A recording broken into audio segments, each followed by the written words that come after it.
생산과 소비 브록을 시작하겠습니다. 저번 시간에 근대국가 수립 반발 세력의 종류에 대해서 살펴보았죠. 종류가 다양해지죠. 공산주의 세력도 나누어지고 NLPD로 북한 공산당을 추종하는 NL, 또 마르크스 레닌주의를 따르는 PD, 그게 그것이긴 한데 결과는 하여튼 나누어졌어요.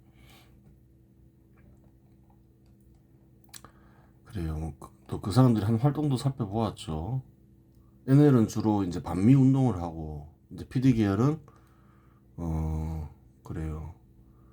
근로자들을 가지고 이제 조직을 하려고 하죠. 보면 알 수 있는 거고.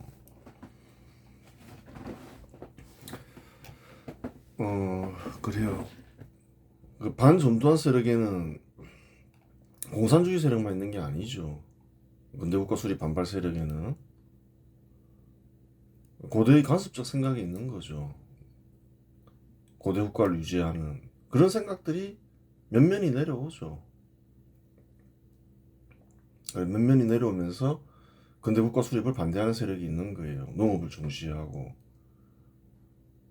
수출을 하면서 무역을 하면서 상공업을 육성하는 것을 싫어하고 근대국가 수립 반발 세력이 되는 거죠. 민주당이나 민주당계 인사들 그 중에는 공산주의 세력이 끼어 있을 수도 있지만 이제 그렇게 되는 거예요. 또 다른 세력이 있죠. 1945년 이전까지는 그래요. 선거를 통한 민주주의 그것을 목표로 뭐 국가를 세우겠다 이런 사람이 잘 없었어요. 그거를 실시하고자 하는 이는 처음 실시하는 이는 하지고 또 미국 민주주의를 선호하는 이승만이었죠. 그렇게 되는 거예요.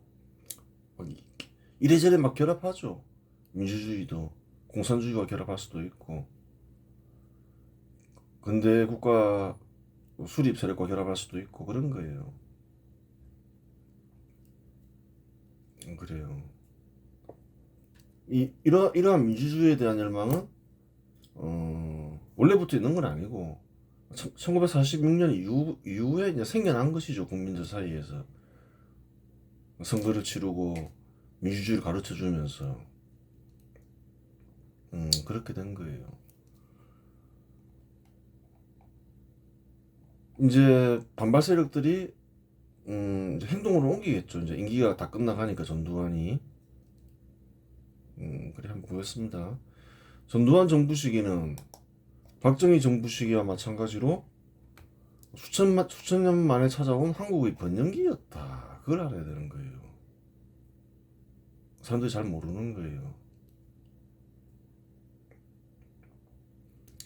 두 번의 혁명을 거치면서 한국에는 큰 번영기가 왔다는 거예요.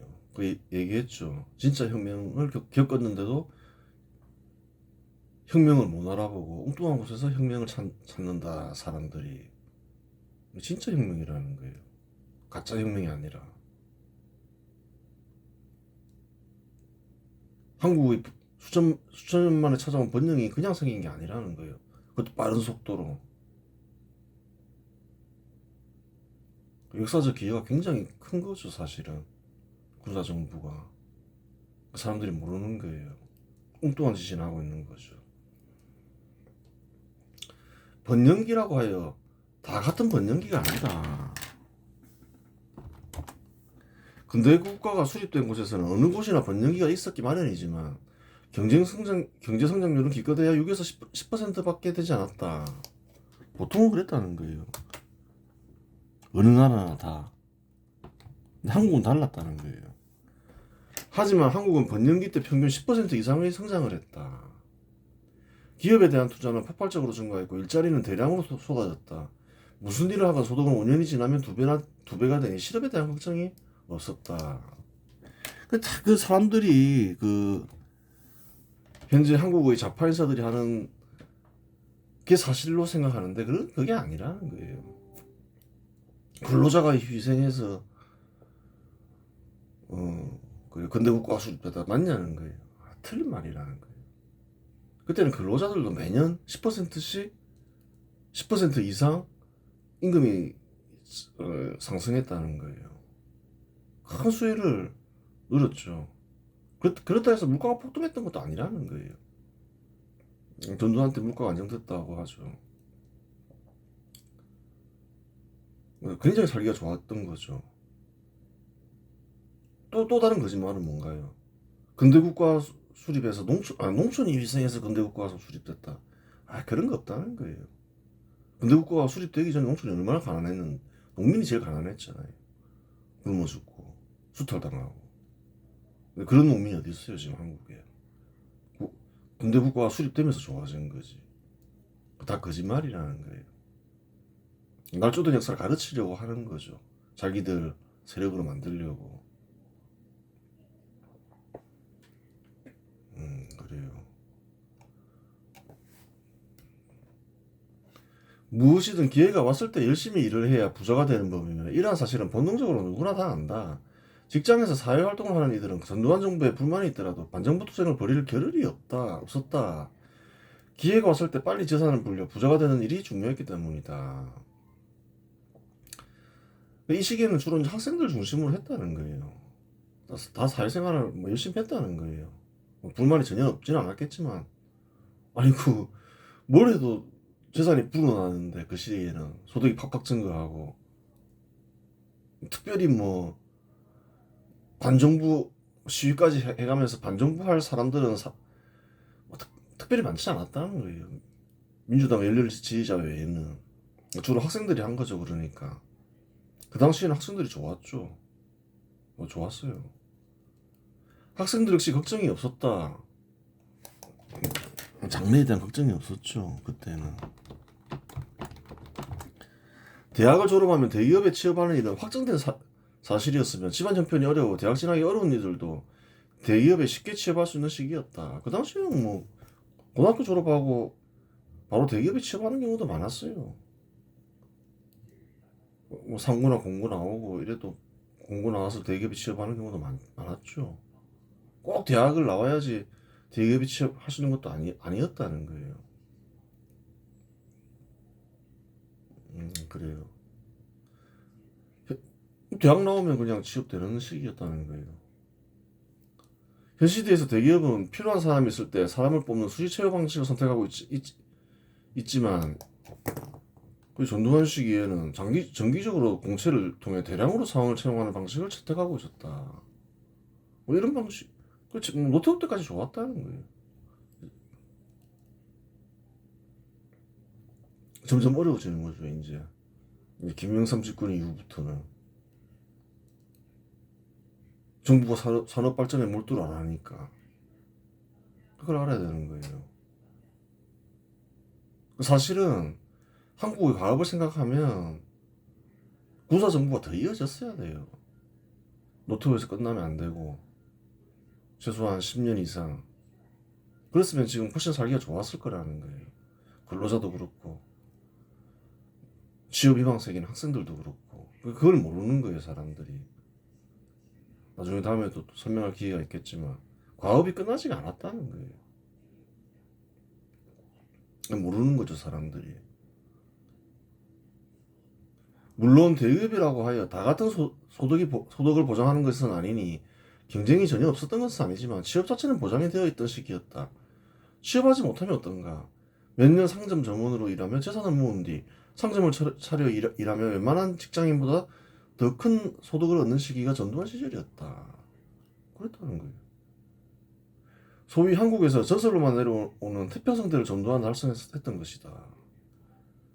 자영업 진짜 그 당시에 부자들은 물론 이제 아주 큰 대기업을 이룬 그런 사람들 빼고 직장인들이 아니었다는 거예요. 요즘에는 자영업자들 보면 어떤가요? 아주 가난해졌죠. 근데 그 당시에는 자기가 상점을 차려서 뭘 하든 간에 좀 수완이 있으면 큰 돈을 벌었다는 거예요.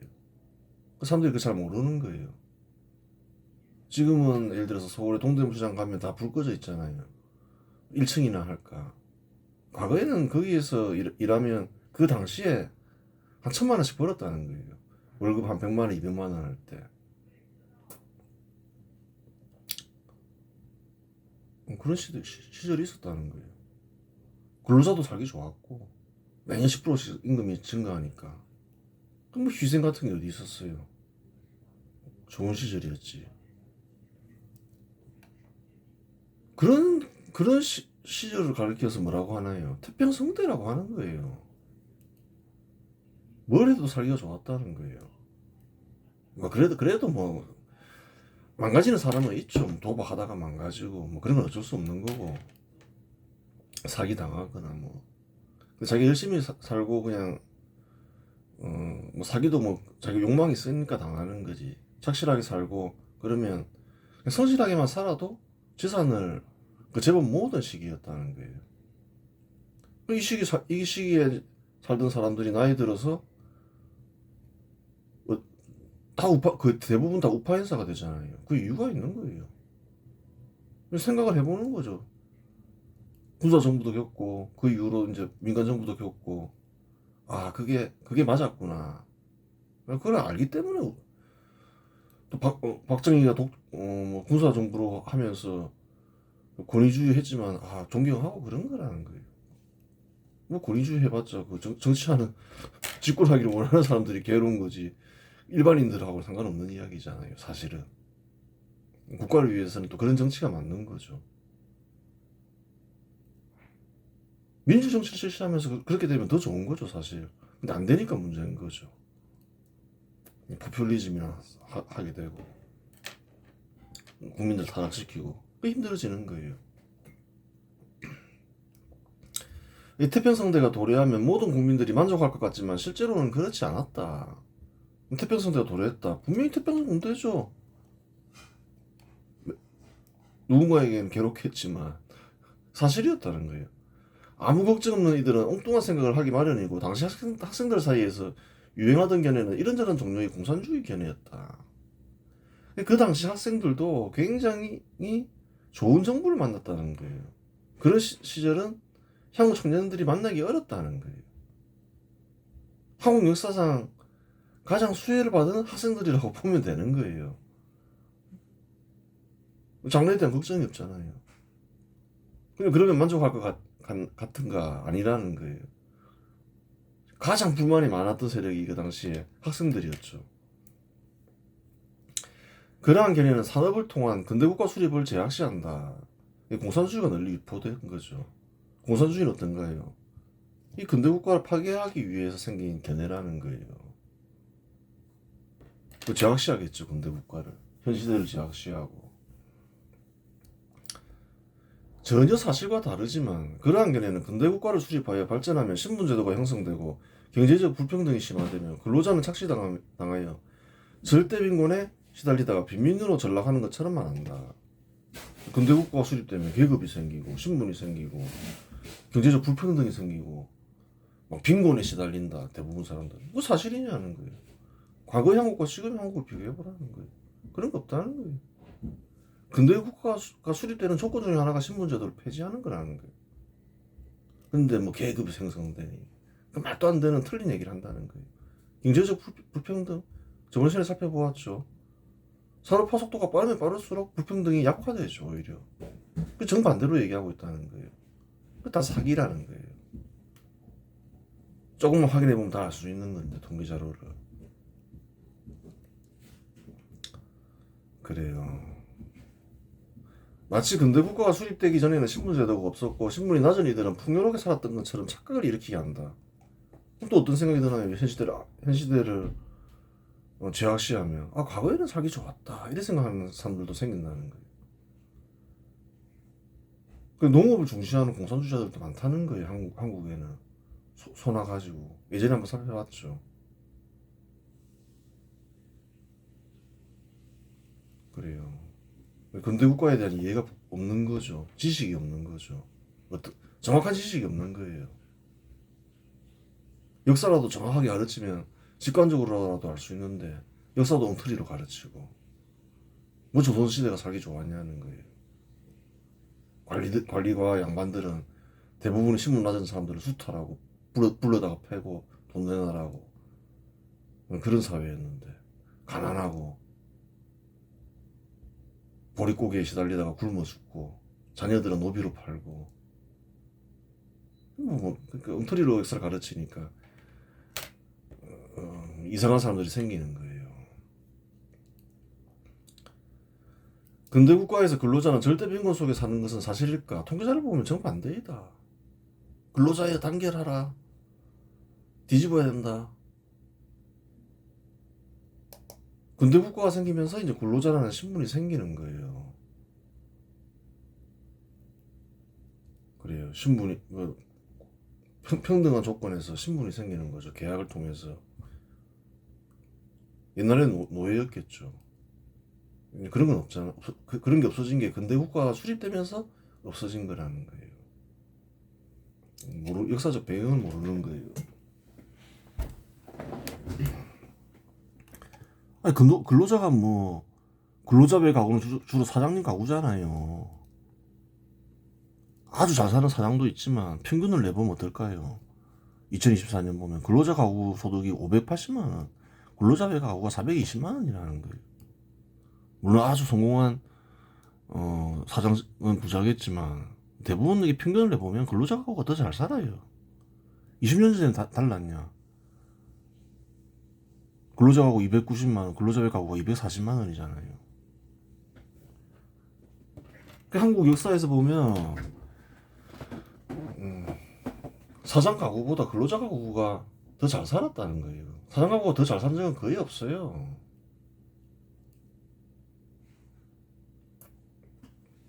그래요. 뭐 잘못된 순 거짓말만 가르치는 거죠. 근로자는 절대 빈곤에 시달리다 죽는다. 그런 거 아니라는 거예요. 또 국가 간에 비교해보라는 거예요. 발전한 국가의 근로자의 소득이 훨씬 많죠. 가난한 국가보다. 그래서 가난한 국가의 근로자를 데리고 가서 일시키고 그러잖아요. 좀 알고 얘기를 하라는 거예요.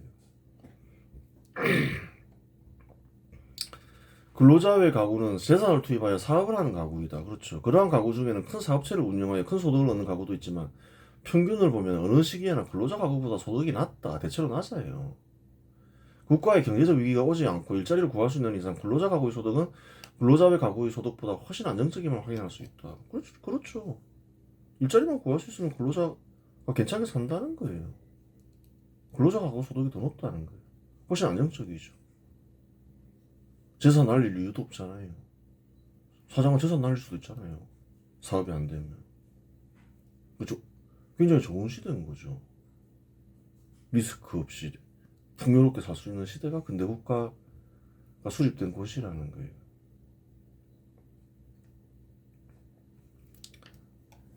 그래요. 하여간 틀린 견해이지만 그러한 견해가 널리 유포되며 근대 국가 수립의 필수적인 조건인 사유재산, 민간기업, 시장을 제약시하는 풍조가 있었다. 그 당시에 있었죠. 두 번의 혁명을 통해 초스피드로 근대 국가를 수립해 놓았더니 가짜 근대 국가라고 비난하는 이들도 있었다. 그런 이들도 있었다는 거예요. 그런 이들은 근대 국가를 자본주의 국가라고 불렀는데 자본주의 국가라는 건 틀린 얘기라 했지만 여기서 따로 얘기 안 하겠습니다. 한국은 반자본주의 국가라고 불렀다. 한국은 자본주의 국가도 아니고 반자본주의다. 자본주의인 것 같기도 하고 아닌 것 같기도 하고 가짜다 이 말인 거죠. 즉 자본주의 국가는 자본주의 국가인데 가짜 자본주의 국가라는 말이다. 그런 얘기도 많이 있었다는 거예요. 저번 시간에 살펴보았죠. 근대 국가에 진짜 근대 국가가 있고 가짜 근대 국가가 있단 말인가. 이상한 말이다. 하지만 뭐 그런 식으로 비하했다는 거예요. 한국과 현 시대를. 혹은 한국을 천민 자본주의라고 말하는 이들도 제법 많았다. 쉽게 말해 천민 근대 국가라는 말인데 귀족 근대 국가는 어떤 나라인가? 그런 나라가 있냐? 그곳의 기업 소유주는 이익을 얻기 위해 기업을 운영하는 것이 아니라 자선을 베풀기 위해 기업을 운영하는 것일까? 아니겠죠. 다 똑같지 뭐 목적이. 뭐 자선을 베풀기 위해 기업을 운영한 사람이 있을 수도 있죠. 오래 못 가겠지만 그런 기업은 몇 명이나 있겠냐는 거예요. 어느 나라나 다 똑같이. 대기업을 육성하면 천하다는 말일까? 제발 하면서 욕하잖아요. 발전한 나라일수록 대기업이 많다. 그렇죠. 참으로 알 수 없는 말이다. 손 엉터리 지식을 가지고 얘기한다는 거예요. 그때는 그랬다는 거예요. 지금도 그런 애들이 있겠죠. 어떤 이는 한국은 미국의 식민지라고 주장하기도 했다. 몸은 한국에 있는데 영혼은 1945년 전 조선 총독부가 지배하던 식민지에 살고 있었던 이들로 볼 수도 있겠다. 그냥 계속 식민지라는 거예요. 한국은. 예전에 일본의 식민지였고 지금은 미국의 식민지였고 그런 애들도 있었다는 거예요. 별의별 사람들이 다 있었다는 거죠. 하긴 박정희와 전두환은 조선 총독과 같은 카리스마가 있긴 하였다. 그렇죠. 뭐 카리스마가 있으니까 그렇게 생각할 수도 있겠다. 이렇게 생각할 수 있는 거죠. 비슷하지 않냐 조선 총독과. 그러니까 식민지다. 이렇게 생각할 수도 있는 거예요. 아마도 미군이 주둔하고 무역을 하면서 국가를 유지하는데 미국이 주요 상대국이다 보니 그러한 말을 붙인 것으로 보인다. 그래요. 현 시대에서 타국의 군대가 주둔하는 경우는 흔하다. 나토 회원국에는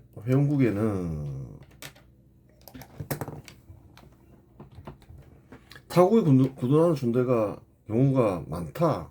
사실이죠.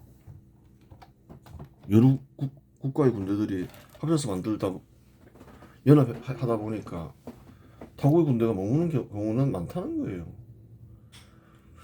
연합 전선을 구축하는 것이 국방에 유리하기 때문이다. 그게 당연하죠. 다 식민지겠네. 그러면 그런 국가들. 독일이건 뭐건. 독일에도 미군이 있을 거 아니에요. 다른 나라도 마찬가지고. 또한 근대 국가는 어느 국가이든 간에 무역으로 국가를 지탱한다. 그 근대 국가의 특징을 알아야죠. 무역으로 다 지탱하지. 식민지도 왜 만드나요? 무역을 독점하기 위해서 식민지 만들었지 옛날에. 다 무역으로 지탱하지 뭐. 무역한다 해서 식민지냐 미국하고. 바보 같은 소리인 거예요.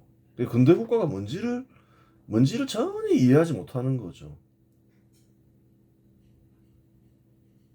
그 어떠한 이유에서건 한국이 식민지라는 개념은 엉터리이다. 만일 그러한 국가가 식민지라면 현 시대 알려진 선진국들은 다 식민지이다. 무역을 안 한 나라가 어디 있어요? 미국에 또 의지하는 바가 다 크고 그렇지. 다 미국이 식민지이지. 생각이 없는 거예요. 바보 같은 소리를 하고.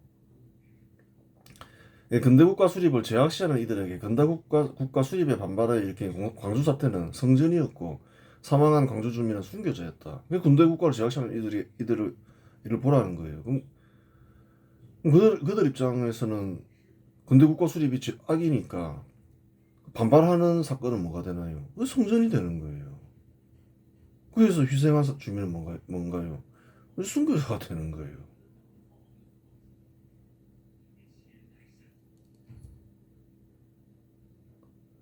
근대 국가를 정확하게 안 가르쳐줘서 그런 거예요.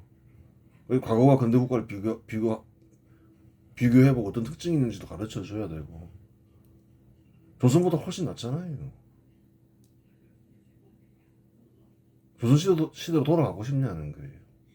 정확하게 가르쳐주고 근대 국가가 뭐다 특징을 정확하게 가르쳐주고 여기서 지켜야 할 게 뭔지를 정확하게 가르쳐주고 또 역사를 또 가르쳐야죠. 정확하게 이렇게 근대 국가가 됐다. 한국은 그전에는 사람들은 이렇게 살고 근대 국가가 된 뒤에는 이렇게 산다. 어떤 삶이 낫느냐 정확하게 안 가르쳐주기 때문에 근대 국가 수립 반발 세력들이 양산되는 거죠. 잘 몰라서 안 가르쳐 준 부분도 있는 것이고 뭐 그렇겠죠. 공산주의자가 아니라고 하더라도 전두환을 증오하는 학생들도 제법 있었다. 한국에서 윤리적인 사람은 반란은 비윤리적인 행위라고 배웠다. 그러한 이들에게 반란을 일으켰다고 생각한 전두환은 비윤리적인 죄인이었다. 하여튼 이런저런 이유로 전두환을 싫어하는 학생들이 제법 있었다는 거예요. 선거 만능주의를 지상 최고의 선이라고 생각한 학생들에게 권력을 장악하여 집권한 전두환은 지상 최고의 선을 파괴한 악인이었다. 하지로부터 비롯된 거라 했죠. 예전에는 뭐 특별히 악인이라 생각 안 했죠. 그러니까 왕도 있었고 그렇잖아요. 불과 한 얼마 안 됐다는 거예요. 그럼 언제부터 그런 생각이 생겼냐? 그거를 가르쳐 주는 것도 역사라는 거예요. 역사를 안 가르치잖아요, 정확하게. 사람들이 모른다는 거예요.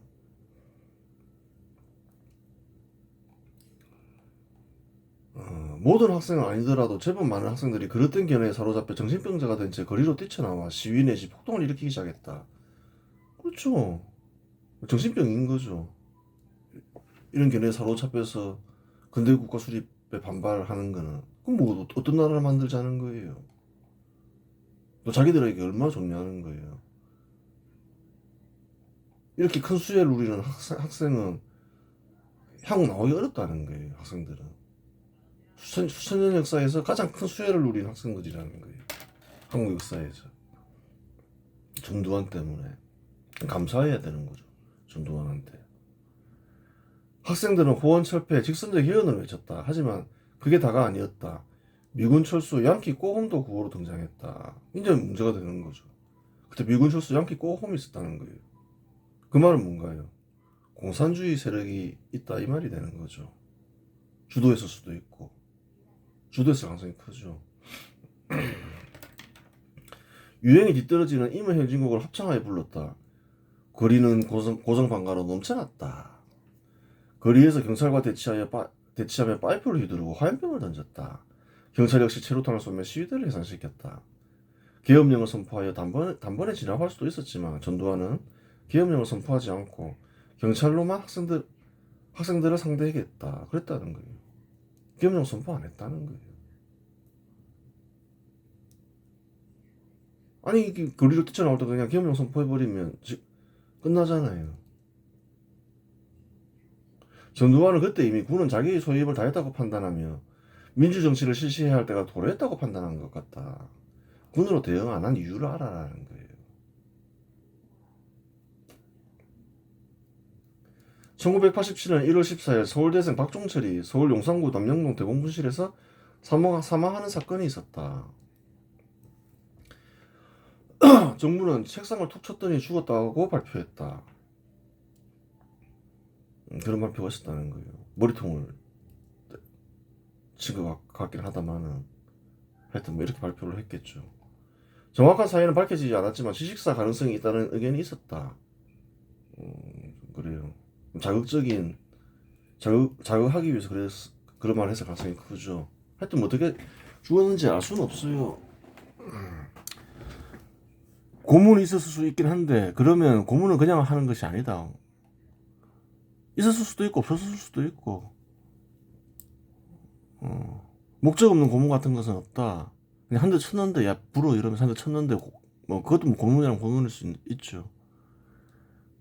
그래요. 왜 그러면 고문을 했다 때렸다 왜 때렸을 것 같냐는 거예요. 군사정부 특징이 뭔가요? 아이 미 문화원 침투해도 초범은 다 풀어줬잖아요. 박종철은 초범이 아니었다는 이 말이죠. 박종철이 그저 정의감이나 민주정치의 실현을 위해 시위에 참여한 것이면 이전의 사례처럼 혼내고 방면했을 것이다. 혼 좀 내고 방면했겠죠. 근데 박종철이 죽은 장소를 봐야 되는 거예요. 대공 분실에서 죽었다는 거예요. 그 대공 분실이 뭐 하는 곳이냐는 거예요. 대공 분실이란 곳은 공산주의자들을 수사하는 장소이다. 아마도 경찰은 박종철을 공산주의자로 보고 공산주의자들이 명단을 얻으려 했던 것으로 보인다. 9호에 미군 철수 양키 꼬곰이 등장했으니 공산주의 활동을 조사하는 것은 경찰이 당연한 임무다. 그 당시에는 단순히 호원철폐, 직선제 개헌 이것만 있었던 게 아니라는 거예요. 공산주의자들도 많이 섞여 있었다는 거예요. NLPD가 있었다 했죠. 잡아내야 될 거 아니에요. 악질로 보이니까 대공부실로 데리고 갔다는 거예요. 공산주의자들 소통해야 될 거 아니에요. 어지간한 학생들은 다 방면했다는 거예요. 그 당시에. 저번 시간에 살펴봤잖아요. 반전두환 세력은 정부의 발표를 믿지 않았고 공산주의자일지도 모르는 박종철 신분도 신경 쓰지 않았다.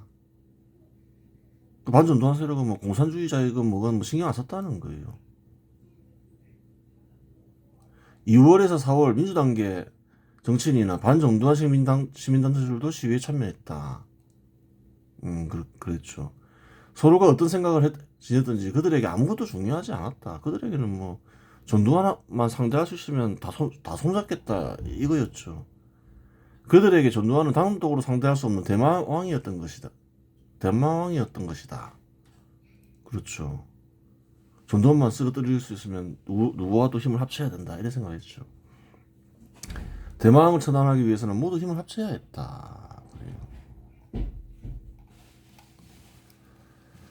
그래요. 여기까지 보고 다음 시간에 하도록 하겠습니다.